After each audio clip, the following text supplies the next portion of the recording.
kay tignan ko'y ipang trabaho ba ako raw sa tindahan kaya ako naman lang diha Ikaw na kay store manager ron. ako sa lang kay busy pa man ako mga parents kay si papa naman po'y laing hobby din si mama eskwelahan so paperworks po niya humanghod so ko na practice na sa ilang closing ceremony then so kukuhan ko sa verse ito sa 2 Thessalonians 2:13.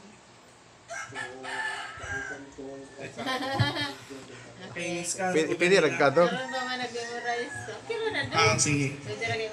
Kanang exams at the middle of the night. On yesterday, Alas 10 gabi nagbisan pa.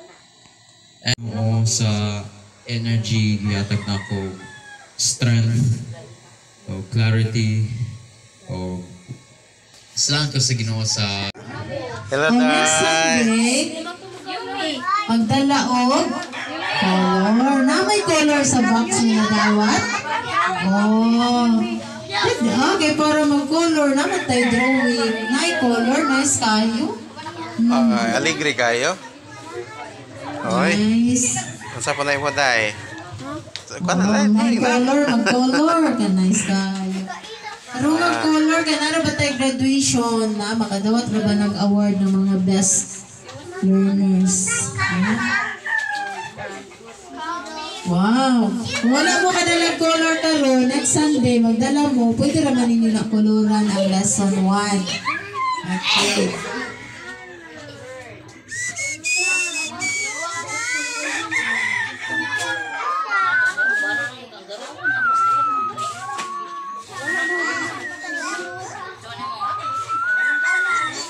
Okay.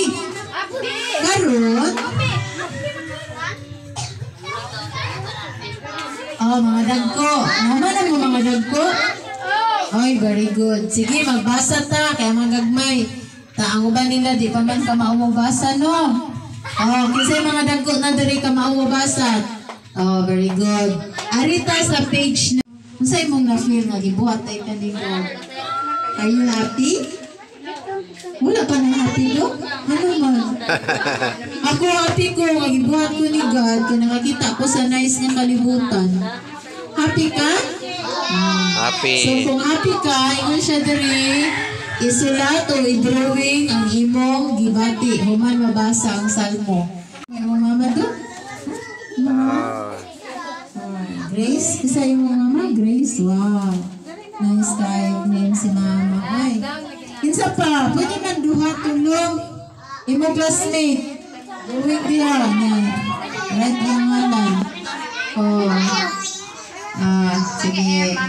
Ay. Kapit na tayo man. Gamay na lang. Okay. Busa, ibuhat sa Diyos ang tao, lalaki o babae, sama sa iya ng dalawa. Again. Marunong ko na rin. Sarap ko na rin. Okay, again. Genesis 1. Again, ready, go. Genesis